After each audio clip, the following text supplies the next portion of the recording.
gotten much from this market. Your consumer surplus is really small. But when something that you really like and you're willing to pay a lot of money for it, it's very cheap, then you're very happy. That happiness is represented by consumer surplus.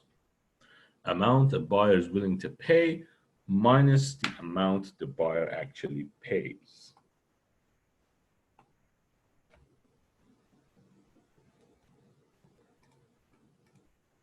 Any questions? Okay, let's look at this. This is a demand curve. You've seen it, we've worked with this. Quantity and price. Now, at each point, for example, this as quantity equal 100 and price equals 500. This point shows us our willingness to pay. At each point for each quantity, a demand curve shows the maximum price you're willing to pay. This means, for example, if I'm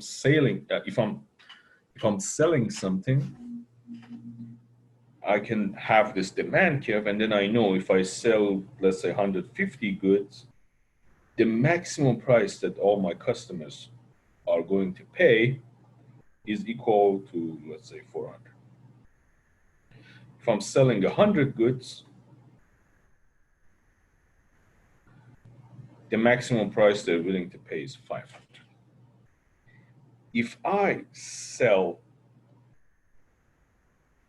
110 goods for this price, this means the person who is here, let's say it's me, Ahad is here. Ahad gained nothing from being in this market because his price is exactly equal of the willingness to pay, of his willingness to pay. I didn't really like this good that much, and the price is too high, but then it's just a little below what I was going to say no to. So I say, yes, whatever, give it up, I'll buy it.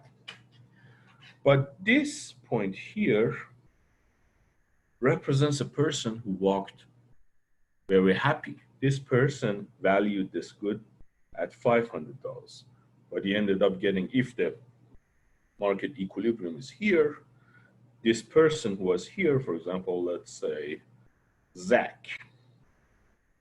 Zach is here. Zach valued the good at $500.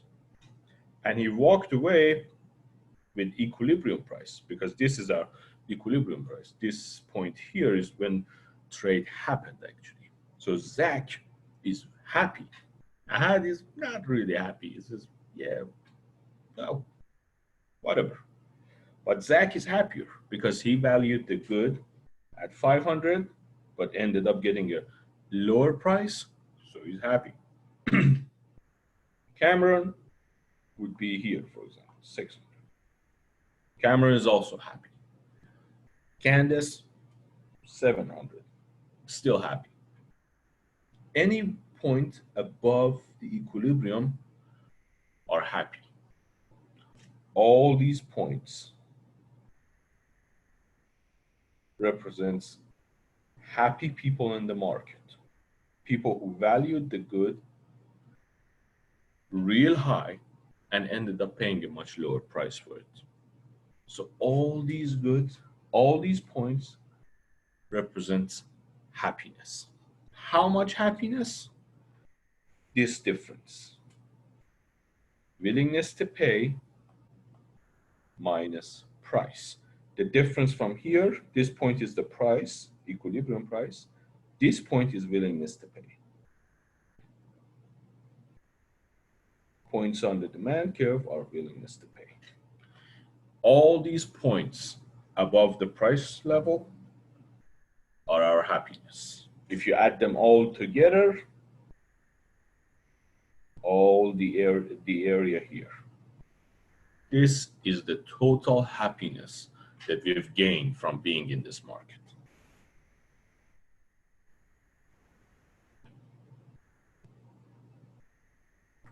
So one more time. Each one of us, we have a different preference. For example, let's talk about a phone. This is a market for smartphones, and these are the suppliers. The suppliers are Apple, Samsung, Microsoft, BlackBerry, all the other companies involved in the smartphone industry. And the demand curve are us, people who need a smartphone to perform certain tasks in their life, connect with their friends and loved ones, access their bank account, credit card information, insurance, all the other things.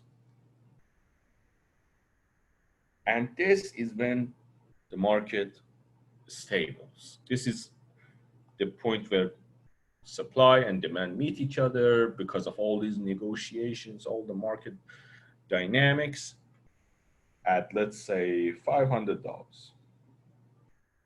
And we buy 100 phones.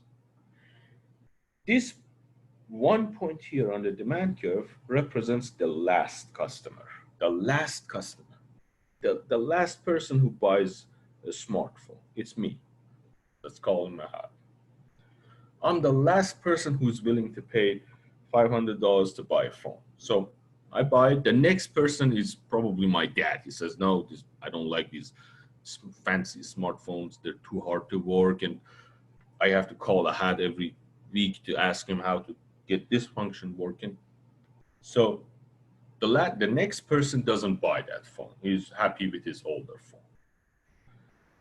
All the people behind Ahad, people who were really interested in buying the phone, all these people are now a lot happier than before because they ended up getting this price while they valued the phone at a much higher price. So they're very happy. How much they're happy? Each person is happy this much. The difference between his willingness to pay, which is shown by the demand curve, and the price he got, which is shown by the equilibrium price. This difference represents happiness. Now, if you add all these tiny happiness, like these are all happy people. It's people that are very happy. And if you add their happiness all together, this last one is probably my cousin. He really, like, he's a teenager. He loves his phone. My aunt is always arguing that put your phone down. He really likes his phone. So if you add them all together, this is your total consumer surplus.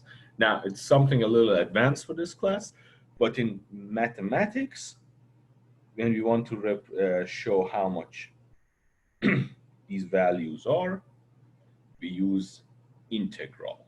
Integral, for example, integral of price 0 to price P star, the demand curve, blah, blah, blah. You don't need to worry about that.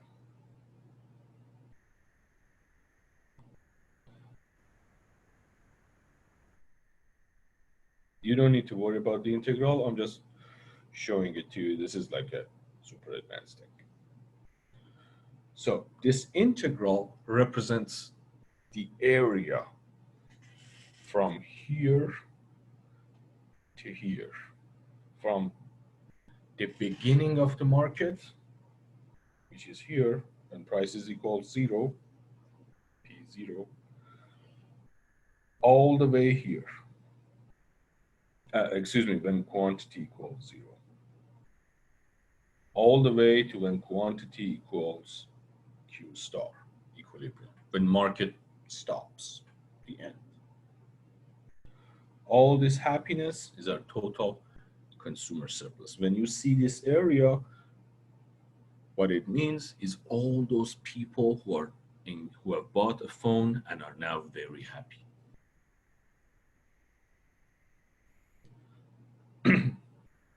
Now, amount the buyer's willingness to pay minus the amount the buyer actually pays, which we can find easily.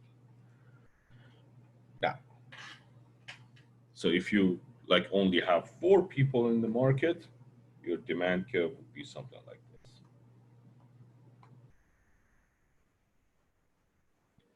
At each point, when price is this much, this will be our consumer surplus. When price is this much, this will be our consumer surplus.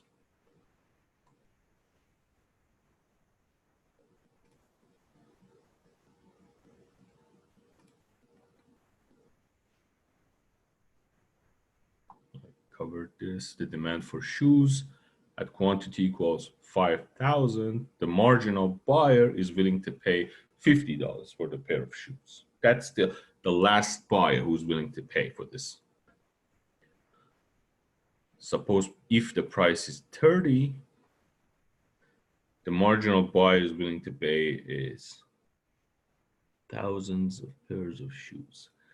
If the price equals 30, then his consumer surplus would be all the points above. The demand for shoes. Okay. Now we talked about how this area represents our gains as consumers from being in the market. So the total gains is found by calculating the area. Let's say this is the price equilibrium, all the points above. Now, can anyone tell me the formula for an area of a triangle? How do you find the area of a triangle? This is a triangle, right?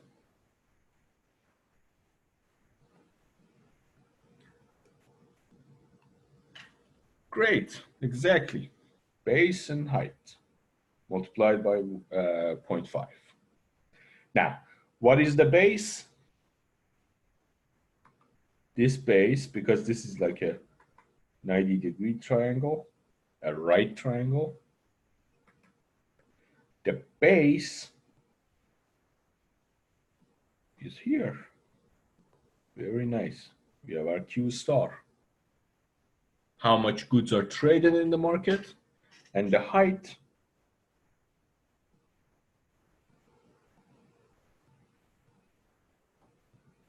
the difference between the intercept of the demand curve. This is the maximum price people are willing to pay. One person who loves this good the most is willing to pay how much?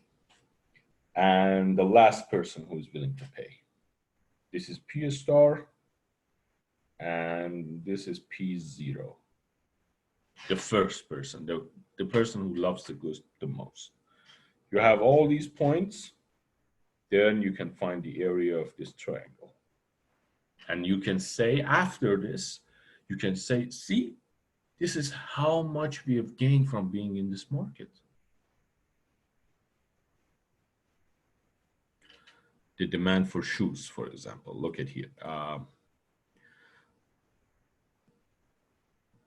The height of this triangle is 60 minus 30. 60 is the maximum willingness to pay. Is the biggest fan of shoes.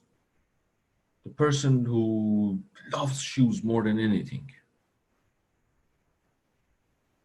is willing to pay 60. And the last person who is willing to pay for shoes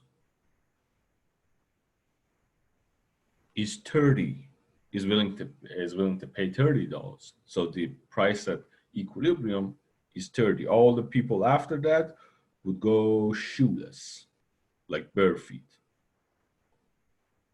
These are the people who say, I don't like shoes. These are barefoot. All the other people, they got themselves shoes. If you deduct the last price from the first price, 30, you have your height, and the base is how many shoes we sold, 15, which is 15,000, but yeah, let's say 15 multiplied by 0.5, and you have your total consumer surplus. This represents, in dollar terms, happiness of customers.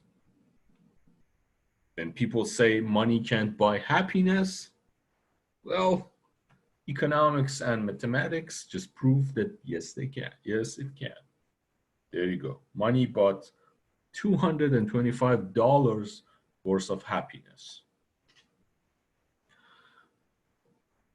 That's a joke. How a higher price reduces consumer surplus.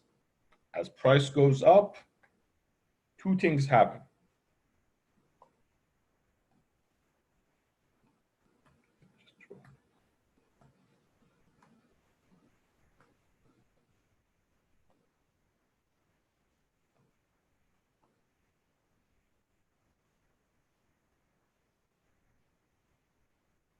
This area is our happiness, consumer surplus. Now let's say the government just saw citizens happy, and some governments really don't like that. So they immediately intervened. We need to stop happiness. So they introduced a price floor, meaning that the price of this shoe thing needs to be more than equilibrium. A binding price floor, something like this.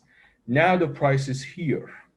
First thing happens, all these people who were buying themselves shoes are now saying, no, it's not worth it. I'll rather go barefoot. They leave the market. So these people here, they're immediately removed from the market. How much was their happiness? All this area. Now this area is no longer happy because they left the market. Let's say Ahad, Jack, Jim, Jill, up the hill, they all left the market. But then those who still remained in the market, they're not as happy as they were before, even though they're still buying shoes, they're still valuing shoes enough to pay for them, this outrageously high new price. They're still in the market, but they're not as happy as they were before because now they're paying a higher price. So their happiness is reduced by this much, each one of them. They're still happy. This is their happiness. This is the surplus they're walking away with, but their happiness has been reduced by this amount. So the new happiness level, the new surplus level, is only this new triangle. All the black area here, it's removed. There's a fall in consumer surplus due to buyers leaving the market. This blue area here, these are the people who left the market. They said, no, I don't want to buy it anymore. My willingness to pay is lower than this price, so I'm gone. The second one is fallen consumer surplus due to remaining buyers paying a higher price. Remaining buyers are now paying a higher price, so they're not as happy as they were. They're still buying because they're still willing to pay a little more than the price, but they're not as happy as they were before. Back to my example. You love a laptop, you really love that laptop, you're willing to pay $1,000 for it, and the price is $1,000, but then you log onto your Amazon and you can see that it's now 50% off. It's only $500. You're very happy. You're dancing. But then you reload the page to go buy it, and you see the discount is removed, and it's back to 1,000. You're still going to buy it, but then you'll not be as happy because now you're paying a higher price, and that's not like Fine. So this green part represents the second group. The blue part represents the people who are gone, who said, no, thank you, I'm not willing to pay that much for this. These are the two parts of a reduction in consumer surplus when prices go up. Now, marginal buyers' willingness to pay when quantity equal 10, and consumer surplus when price is 30.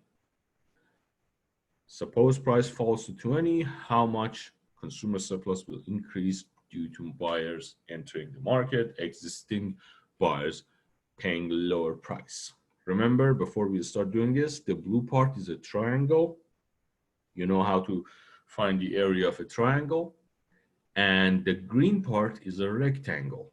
You also have to find the area of this rectangle. The remaining, this pink triangle, is what's remaining of that happiness. So your 5 minutes, make sure you do it. These are fun. I really love welfare economics. Really like it. These are fun. Spend 5 minutes on it and do every 4 parts. I'll see you in 5 minutes, and then we can work on this together. See you in 5.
Those of you who just joined, we're spending 5 minutes to do this one problem.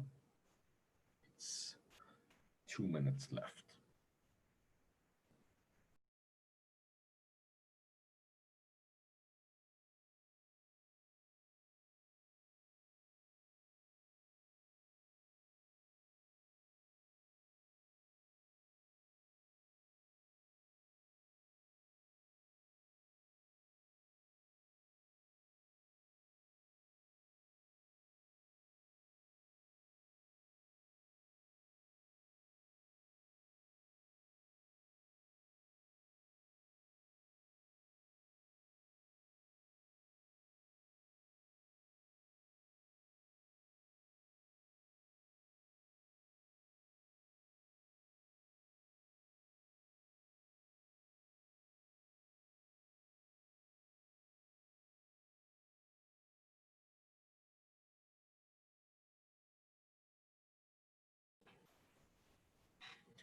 All right, let's begin. Find marginal players, marginal buyers, willingness to pay at quantity of 10. Quantity of 10. How much we're willing to pay at this quantity? What is the maximum, the lowest, the highest price we're willing to pay? Exactly, 30. Remember, demand curve represents our willingness to pay. At each point on the demand curve, we can see how much we're willing to pay for something.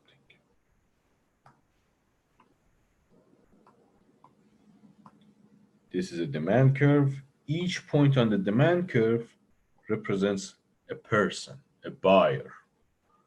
For example, this buyer is willing to pay this much. This buyer willing to pay this much. This much. Now, what is the total surplus of all consumers when price is 30? When price is 30, let's say this is 30, a lot of people have already bought this good. What is the consumer surplus? How much happiness in total they've gained from buying this?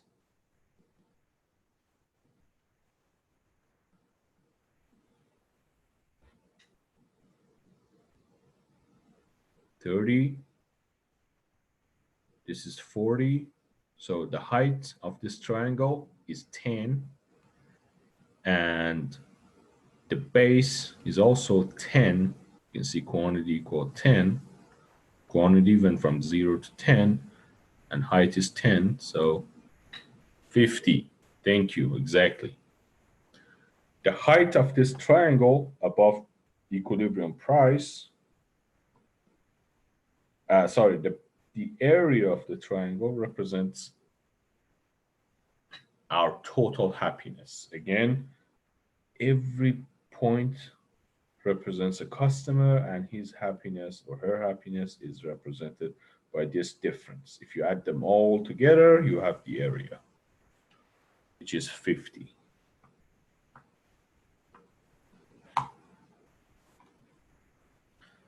Suppose price falls to 20. Good thing, good news. We're all happy now.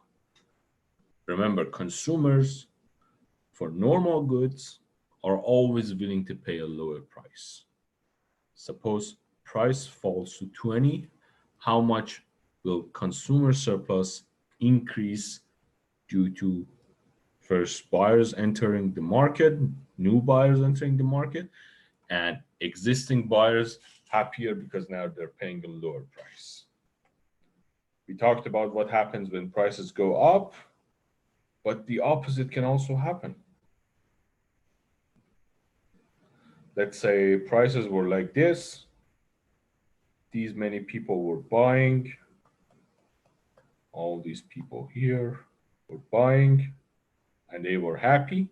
But now, let's say the price is here. The government was intervening at this point. Now the government is gone.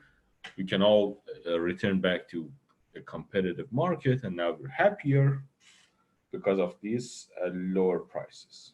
Two things happen. First of all, new people enter the market. These are the people who were not willing to pay a high price.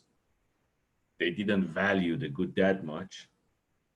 Let's say this good is the new Apple, the new iPhone 11 or 12, or the newest iPhone.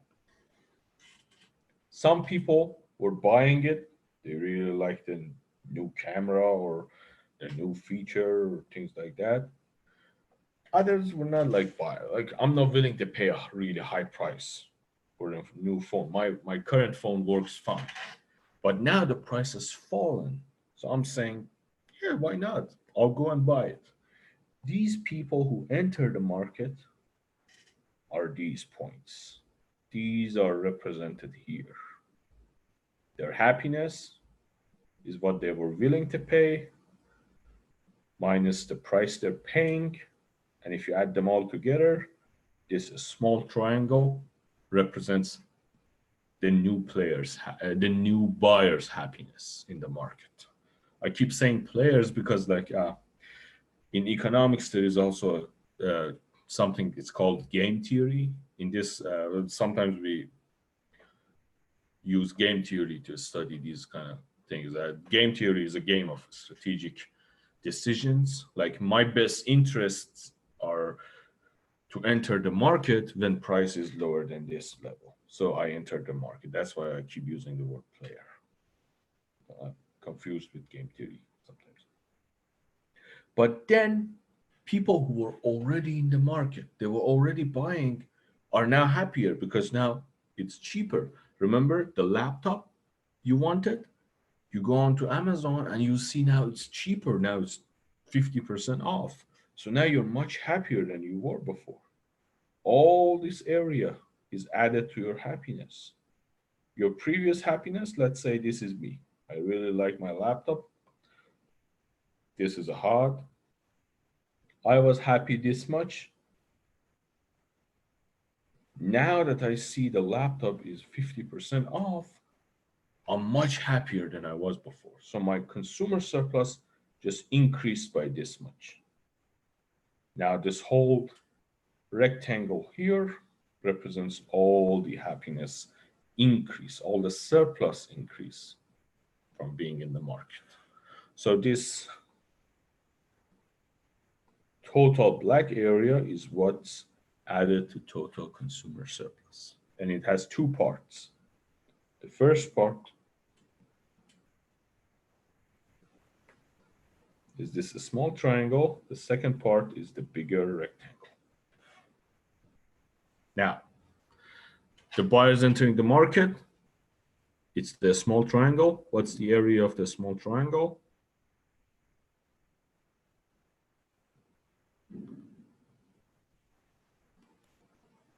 Anyone? We went from 30 all the way down to 20. So the height of this triangle is 10. And how many more goods are being sold? We went from 10 to 20, so the base is also 10. So the area of the new added triangle is 10 multiplied by 10 divided by 2. How much?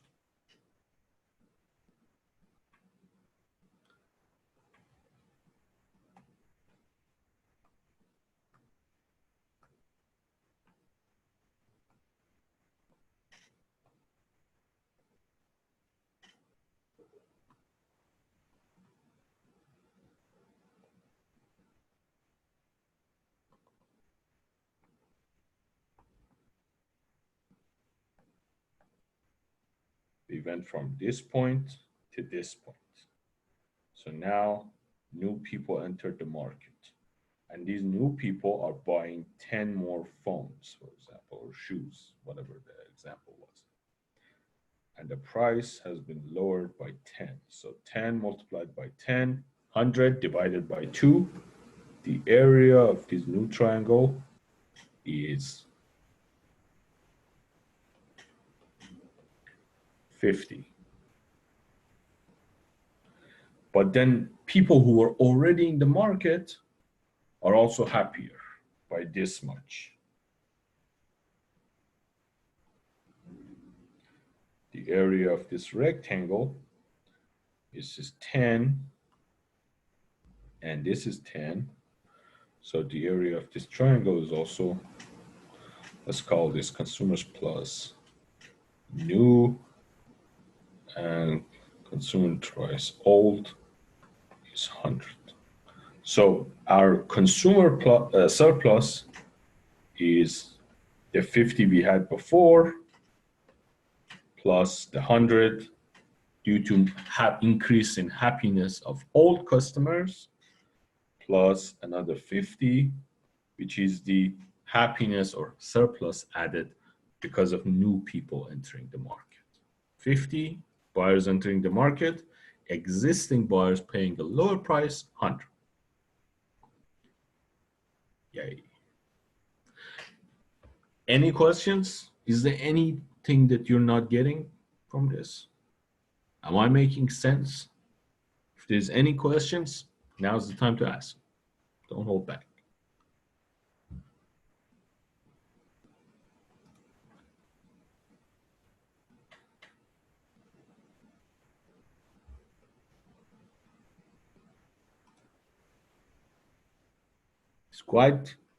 It's something like, it takes a little time to fully understand what these rectangles and triangles represent. So you can always watch this lecture back on YouTube. Let me just tell you one more time.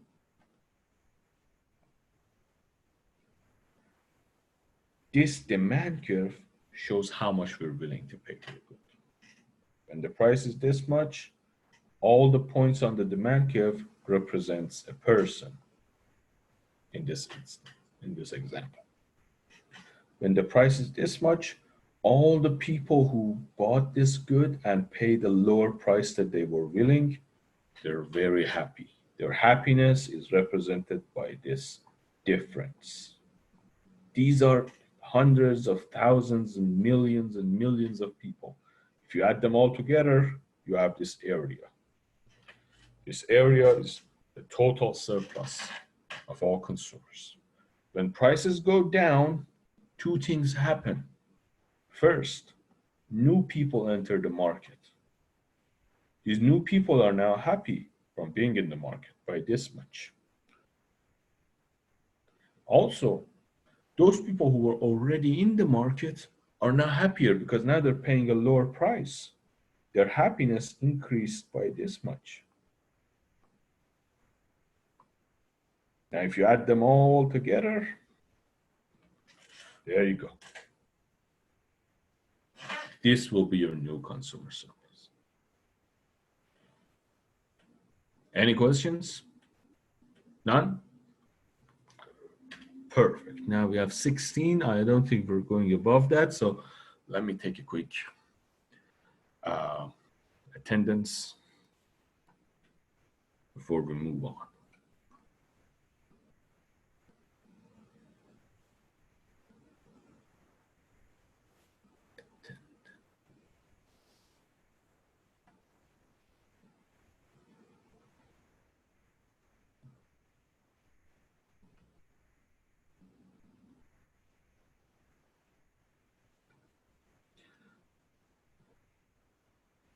Isabella Sorrells.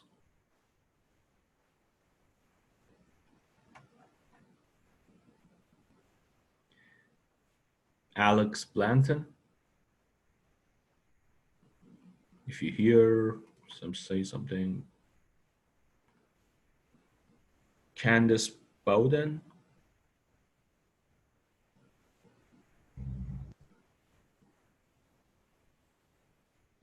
Candace, I can see your picture.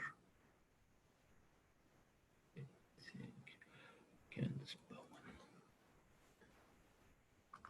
If you don't have a mic, just send something in the chat so that I can know people here.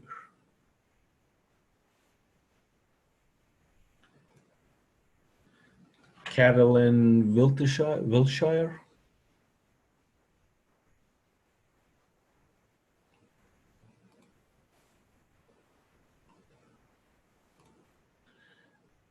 Cameron Goodwin Lee, Here. Noah Bowers, Samantha Argenio, Samantha Argenio, not here. Matthew Lee, Here. Matty Lancaster,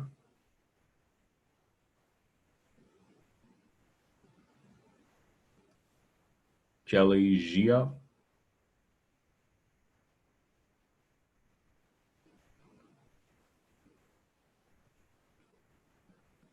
Zachary Bartlett,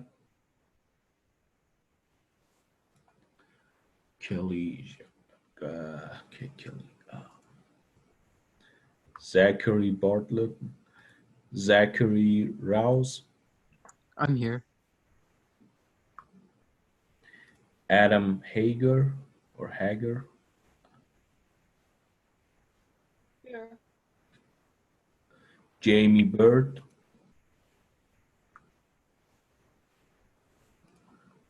Candice Bowden,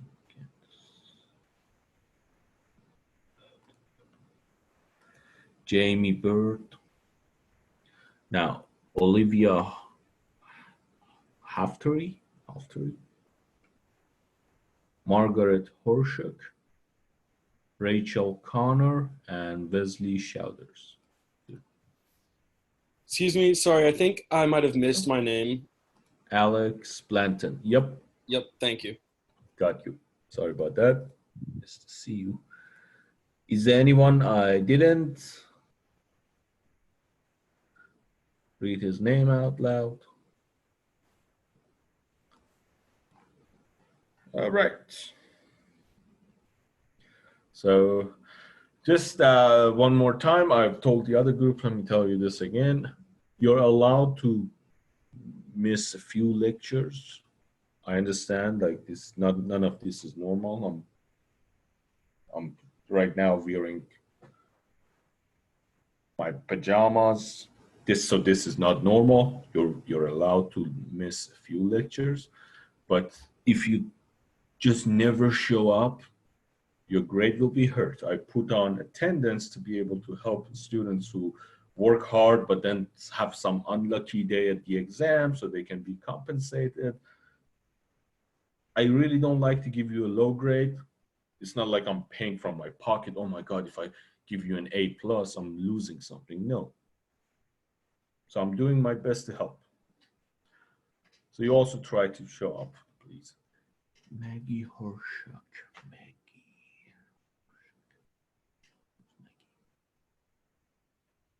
Ah, yeah, I got it. Perfect, thank you. So let's go back to our business.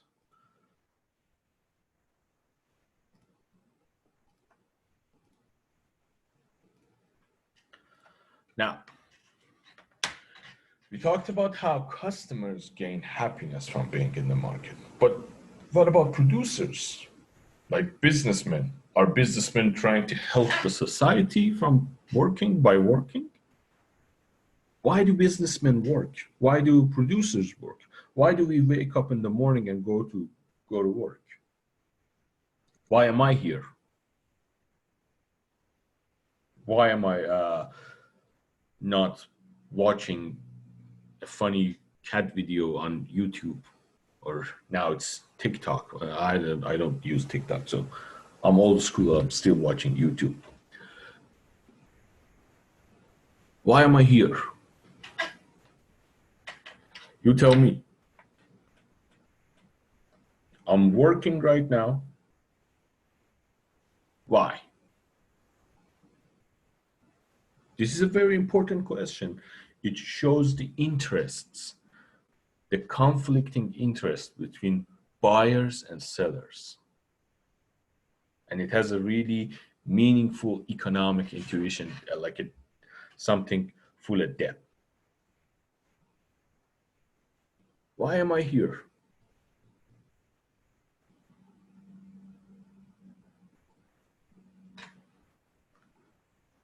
Anyone?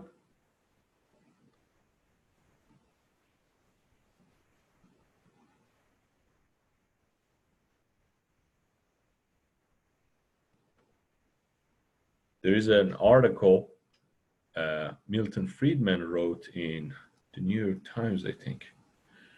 Exactly. To get paid. Yeah, there's no shame in saying it. I don't know why people these days are like, oh, I love my job. I love helping people. Yeah, but there's more to that. Let's be honest. The reason we work, the reason we produce is to get paid. Is because of money. Because of the, what do they say? Like they have like seriously nice names for money. Like the one that I really like is Green Honey. It's hilarious. Like whoever came up with this name had really good economic intuition. I would have personally loved to see the person who came up with this name to get a PhD in economics. Green honey. Value of everything a seller must give up to produce a good is the cost.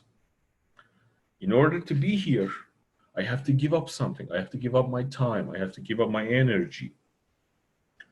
When I teach now, I had to wake up like 2 hours before to like look at the slides and prepare a story and some economic intuition and like some word stuff like read on the news what's happening today so that you can connect to the realities. I have to spend time. This is my cost. Time I could have spent on something else, on my research, on watching YouTube videos, on playing video games, or doing the dishes, lots of things. I have to give up that a lot of things up to be able to produce a service or a good and then sell it to you to get paid. Value of everything a seller must give up to produce a good. These are all the things I'm losing. The YouTube videos, the research, the housework, the video games, the movies I wanted to watch, the books I like to read, all the things I'm giving up are costs. But then I'm getting something in return. Is the money I get paid with. Measure of willingness to sell. The reason I'm here is because I believe my costs are lower than my salary. The only reason I'm here. If my boss tells me right now that, sorry, we're not doing all right, financially, school is doing really bad right now, we decided to cut your salary in like 10%. So you won't be getting paid as much as you're now. You'll only be getting paid 10% of what you're getting paid. I'm very sorry, but I hope you understand. I probably won't understand. I would say, oh, I'm sorry to hear that. And I know that blah, blah, blah. I give them a really nice story. You know how it works, but then I will not work because my costs are more than what I will get getting paid with. Just we have willingness to pay, we also have willingness to sell. A producer must make a profit to be able to engage in the market. If the producer is not making any profit, why should he be here or she be here? They wouldn't be even here. They would be gone. Bye. The only reason a producer is in the market is to make money. Measure of willingness to sell. Produce and sell the good or service only if the price is higher than the cost. If the price is higher than the cost, that means I'm making money. Let's say I'm producing phones. I spend $300 paying my workers, buying these tiny cameras and LCD or LED, and putting them on, assembling them, shipping them, providing them to you. What is the lowest price that I'm willing to give this up? I spent $300 on building this, on making this. What is the lowest price I'm willing to assign to this phone? The lowest price.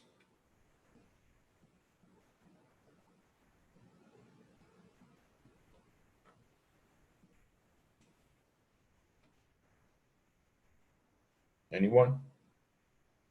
When you spend $300 on making something, the lowest possible price that you're willing to sell it for.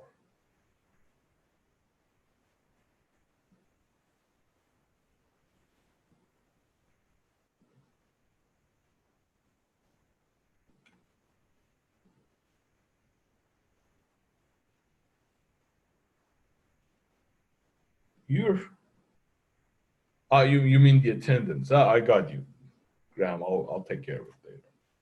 What is the lowest price I'm willing to pay? I'm willing to sell my good. Well, this is how the price is how much I spent on building it. The lowest price is the money that it costs me to make this, so that I can at least be clear. If I go below that, I'll be losing money, and no one will produce anything to lose money. The only reason we produce is to make a profit. If I cannot make a profit, let's say the market is too stiff, too competitive, things went wrong, my inventory collapsed, all my business dealings are going to oblivion, what am I going to do? I'm going to give up the good, at least at the same price that I spent on the same money I spent on making this, so I can be clear. I can be walking without a loss at least. That at least is my willingness to sell. Willingness to sell. Measure of willingness to sell, produce and sell the good or the service only if the price is bigger than the cost. If the price is not bigger than the cost, you're not willing to sell. You won't be making anything because you'll be losing money. If I were to, let's say, spend $500 a month on electricity just to be in this meeting right now, and I get paid $400 a month, I won't show up because my costs are greater than my salary, that what I'm getting paid with. So I won't show up. The only reason I'm showing up and I'm working is because what I get paid with is bigger than my costs. The price is greater than the cost. Now, the same arguments we had for consumer surplus, we also have for producer surplus. This is the same arguments.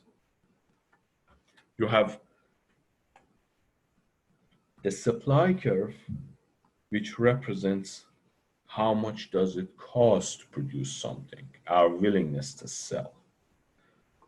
The supply curve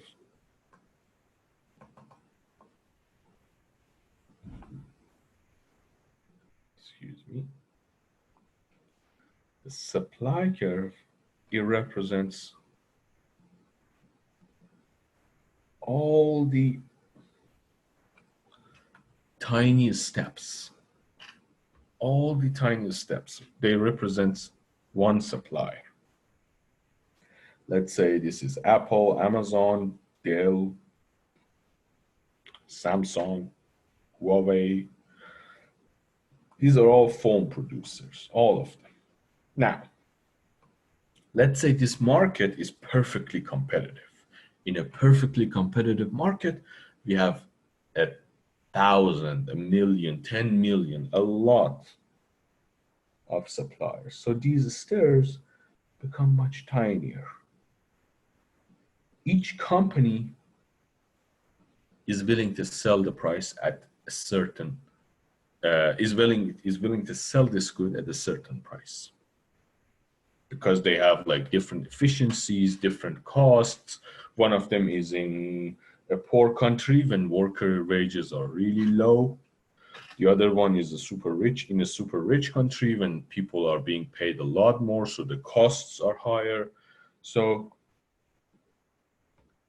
Different companies have different willingness to sell. Just like us, different people have different willingness to buy. And if you add them all together, this curve will be linear, something like this. This will be our supply curve. The supply curve represents the willingness to sell. Every single person in the market is willing to sell this good at this price. Every single producer. At this price, let's say price is 200, 100 companies are willing to sell. If the price is 300, more companies are added into the market. More countries begin selling. 200. This will be the producer surplus. One more example for the producer surplus. Look at the oil market. Oil market is the perfect example for producer surplus. Supply curve. Here, the lowest costs, these are Middle Eastern oil companies. For example, the Saudi Arabia's national oil company, Aramco. Iranian national oil company. Kuwait's national oil company. Then it will go higher. It will be Russian, Rosneft. Russians.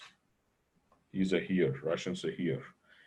After that, it will be Europeans, Norwegians, and the Scotland, North Sea. Above this is fracking. All the American companies that are using the fracking technology. They have a really high cost, so their willingness to sell is really high. When oil prices are here, let's say if oil prices equal $20 per barrel, only the Middle Easterners and the Russians are producing. The Americans, they leave the market. Because fracking is an expensive thing to do. It costs a lot of money to use the fracking technology. So Americans mostly leave the market. They stop producing because their willingness to sell is around $45. This is how much it costs a company that uses fracking technology, like American companies that produce oil. They have to at least get paid $45 per barrel for them to be in the market. Otherwise, they just shut down, go home, sit on their couch, watch TV until oil prices are more expensive. When oil prices go above this, everybody is drilling for oil, producing oil and exporting oil and making a lot of money. Who is happy here? Everyone who is producing, because they're making a lot of profits. The Middle Easterners, very happy because they made a huge profit. Their costs are too low, are so low. And the price that they're selling, this is like when oil prices are like $100 per barrel. Their profits are so high, they're dancing, they're really happy. The Russians, happy. The Norwegians, happy. Everyone's happy. Even the Americans who are using the fracking technology, they're also happy. They're making a lot of money. This is when price is this much. When price falls from 100 to 45, one thing first is that Americans leave the market. They close down their business. They go home. They're no longer producing oil because it's too expensive for them. The fracking technology is too expensive, so they leave the oil market. But then Middle Easterners who were really happy, who were dancing in the street because of the oil prices were high, they're still producing, but they're not really happy. So this is why when oil prices fall, you see that OPEC, the organization of oil producer countries, petrochemical exporting companies, they get together and they issue a statement condemning this, condemning that. They're angry and they're like, no, we don't like this. Why? Because their profits decreased. The Russians, not happy at all. The Russians are very angry when oil prices fall. Why? Because their profits fall by this much. This is just like the consumer surplus.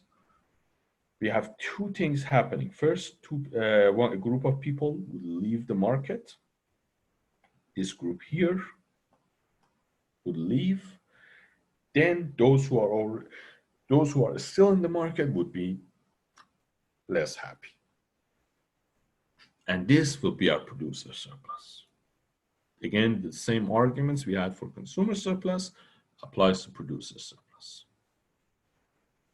Price minus cost. In consumer surplus, price minus, willingness to pay minus price represented how much happier we are. In producer surplus, that's basically the profits. How much profit you're making. Price minus cost, or revenue minus cost. That would be the profits formula. That's how much a producer is happy. Why? Because a producer only cares about profits. Only cares about, as Matthew said,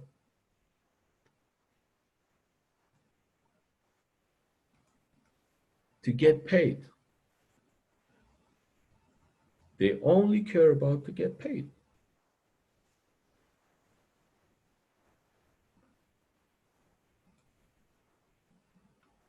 As you can see again, at this point, the price, if the price is like 25, yeah, suppose price is equal 25, and Jack's costs are lower than 25, they're 10, all the points above this are how much happier Jack is.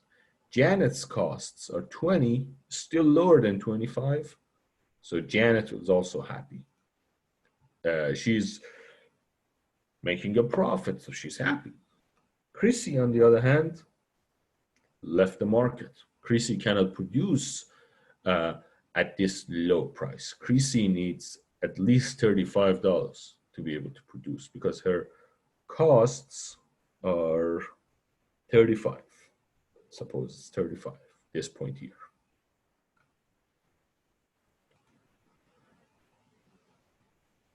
As we introduce more and more sellers, we can see that the supply curve becomes linear.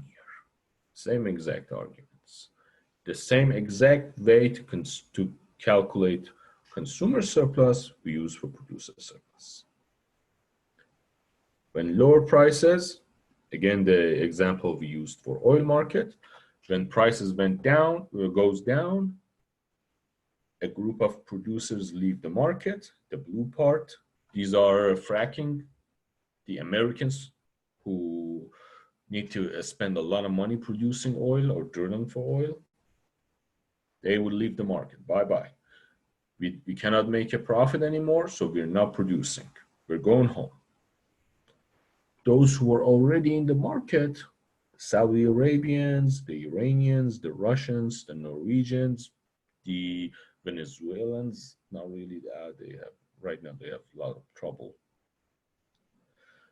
Those who are already producing oil and making a lot of money, they were really happy. Now they're still producing because they're making profits, but they're not as happy as they were before. They're like, we'll still give you oil, but we'll give it to you with anger in our eyes because we're not making as much profits as we used to. And this is the example. Next time we meet, we're going to do this before we move on to next chapter. Now, market efficiency, that will be our last discussion of today.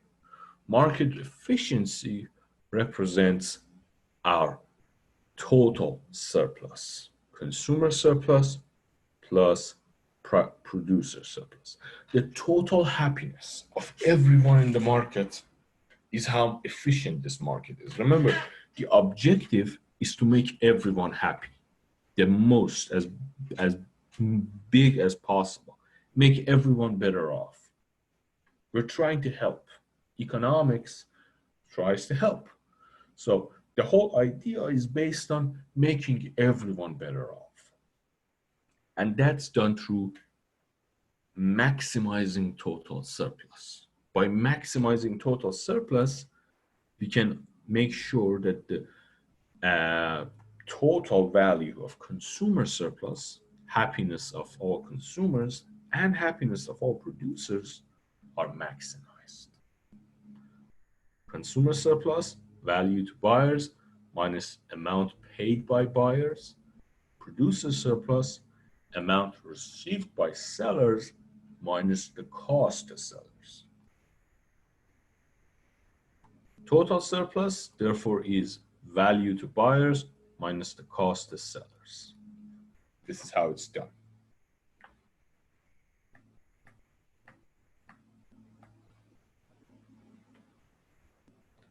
Let's say total surplus equals consumer surplus plus producer surplus.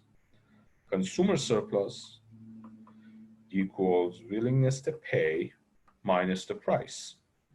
Producer surplus equals price minus the cost. If you replace this with this and this with this, you can have total surplus equals willingness to pay minus price plus price minus cost. You have price and price, so they cancel each other out. Therefore, we're left with total surplus equals willingness to pay minus cost. There. That is how you find this formula. Total surplus, value to buyers, or willingness to pay for buyers, minus cost to sellers.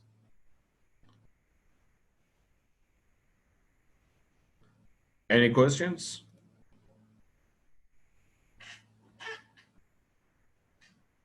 Okay, if there's no questions, let's wrap things up here. And next time we meet, we're just going to have a quick discussion on market efficiency and things that make market efficiency go down, and do this example to make sure everyone got our discussion on consumer and producer surplus. And have a nice weekend, everyone. Thank you very much. If you have any questions, you can ask now. I have time. If not, have a nice weekend. Take care.